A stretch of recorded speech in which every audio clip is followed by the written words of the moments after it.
Alrighty, here's our Unit 3B study guide. Let's go through it. Start right here at number 1. Okay, all these questions, these are the types of questions you're going to see on the tests, okay? All right, so only use this video. What I'd like you to do is try to work these out. Try to work the study guide out on your own first, okay?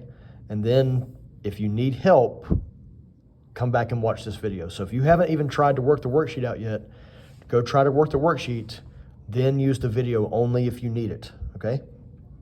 All right, and kind of use this to check your work, see how you did. All right, so look at number 1.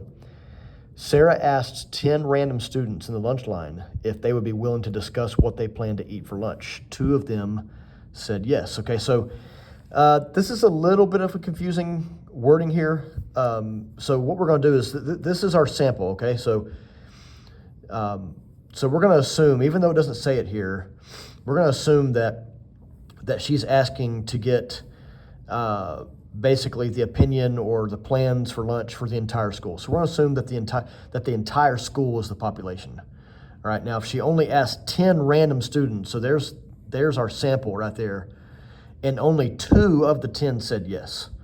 All right. So think about it. If she's trying to get a sample of the entire population of the students, do you think that only 2 students that tell her what they are planning to buy for lunch, is that really going to be enough to represent the entire school? No. Okay. So this is not a good representation. It's not a very good representation. So it's not very representative of the entire population. All right. So just kind of keep an eye on this one. You might see something similar to that on the test. Okay. All right. Let's jump down to number 2. The city of Atlanta wants to know how its citizens feel about a new industrial park in the town. Surveyors stand in front of the mall from 8 to 11 a.m. on a Wednesday morning and ask people their opinion. 70% of the surveyed people said they disagreed with a new industrial park. All right, so here's the question. These go together here. Is this a bias sample? All right, you got to kind of have to read this a couple of times. And I'll encourage you on the test, this test has a lot of word problems on it. Don't rush yourself, okay? Read through it a couple of times. So if we read this a couple of times, think about what they're asking. They want to know, so figure out what's your population. They want to know how its citizens, what citizens? The citizens of the city of Atlanta. So all citizens who live in the city of Atlanta. Now the surveyors, first of all, they only went to one location, and they only went for one window of time on one day, okay? Now, do you think that this right here, only going to one location at one time window from 8 to 11, only 3 hours in the day, on one day of the week, is that going to get a good representation of all the citizens in the city of Atlanta? No, I don't think so. So they're leaving out a lot of people. What about people who don't even go to that mall? What about people who go to that mall outside of these hours? What about people who go to the mall, every day, all the other days outside of Wednesday? They're leaving out a lot of people here. So this would not be a good survey because it's leaving out a big chunk of the population. So this would definitely be an example of a bias sample. Okay. All right. So for number 3, take a look at number 3. I'm going to, just to save some time, I'll let you read this on your own. What they want is the sample mean. Okay. So each one of these represents an average of a different sample that was taken. Okay, so total of 20 samples here. Okay, all right, and inside each sample, so this is an average of 1,000 scores put together. So here's an average of 1,000 scores. Here's an average or a mean of 1,000 scores. Here's a mean of 1,000 scores.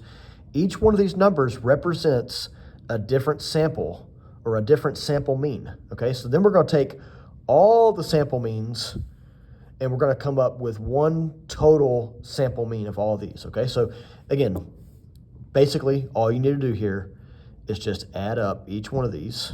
So 350 plus 356 plus 342 plus 365 plus 346 plus 355 plus 342. It takes some time, okay? And I'm going to put the answer key to this study guide in Schoology.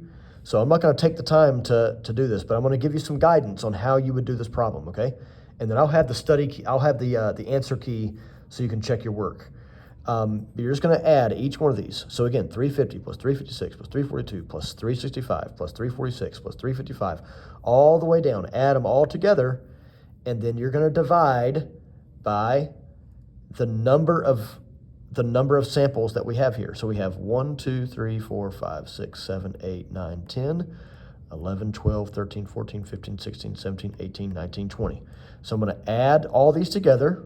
I'm going to get some huge number, and I'm going to divide by the number of samples that I have here. I have 20 samples here, okay? So that's how I'm going to get my average. What does the sample mean? So mean, remember mean just means average, okay? And we get the average, we add up, add all the data points together. So each one of these is a data point. Each one of these is a sample, but I guess another way to describe these would be it's a data point. So each one of these, so add all the data points or add all the samples, add all data points, and then divide the total by the number of those data points, which in this case was 20. Okay? All right, so again, add these all together and divide by 20 because we have 20 separate samples here, okay? All right. Okay, so how about this one right here? Brian sells educational software for a yearly salary of $35,000 plus a 3.55% commission on her total sales. If Brian sells $4.5 million in software during 1 year, what are Brian's earnings for that year? All right, so remember, we gotta think about what are the different ways that Brian is gonna make all of his earnings for this entire year. Okay, well, first of all, he has a salary of $35,000, okay? So that doesn't change. That's like the starting point. So we know he's gonna make at least $35,000, okay? But there's another way he's gonna make some money. Plus, so there's our keyword there, so we're gonna add, all right, what's he gonna add? 3.55% commission on her total sales. All right, so think about it. What is commission again?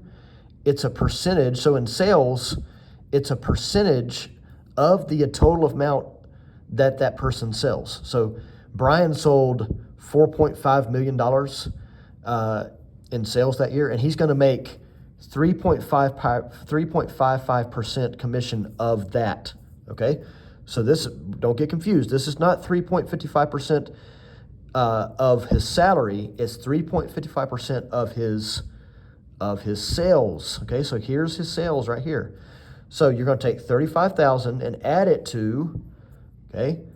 We're gonna take 3.55, so that's, remember, we're gonna move our decimal point 2 places to the left. We're gonna change this to a decimal. 1, 2, so that's 0.0355 times 4.5 million, so 4,500,000. Okay, you're going to multiply this together. You're going to take that number and add it to 35,000, and that's going to give you your total. Okay. All right. Go check the answer key to the study guide. All right, I'm gonna use this video just to kind of get you started on these, okay? And then I'm just gonna have you go back and look at the answer key to see how you did, okay? All right, we'll do one more, and then we'll do another video. All right, a notebook costs $2.75 plus sales tax. After sales tax, the notebook is $3.86. What is the percent increase? All right, so this is going back. You need to recognize this type of problem. Okay, so first of all, we're starting at one amount and we're going up to another amount. All right. So do we see here an amount of change that took place? Of course we do. There has to be an amount of change. We went from 2.75 or $2.75 to $3.86. So we changed. Now they're asking, what is the percent increase? Okay, so you remember that poster I have in my room? It's called Percent of Change. okay? Where you have line equals line 100, and you have your percent up here. And so we don't know, that's what they're asking us. So in the problem, we don't know yet what the percent of change is, or the percent increase. So even though it doesn't say percent of change, it says percent increase. An increase is a type of change. So that should tell you that we're going to use this setup right here. So we have amount of change in the top and the original amount in the bottom. Okay, now what was our original amount? We started at 2.75 or $2.75. That's going to be in the denominator here. All right, then we need to figure out what was the amount of change. Remember, you're going to take your larger number and subtract the smaller from it. All right, so we got 386 minus 275. Okay, and that's a change of $1.11.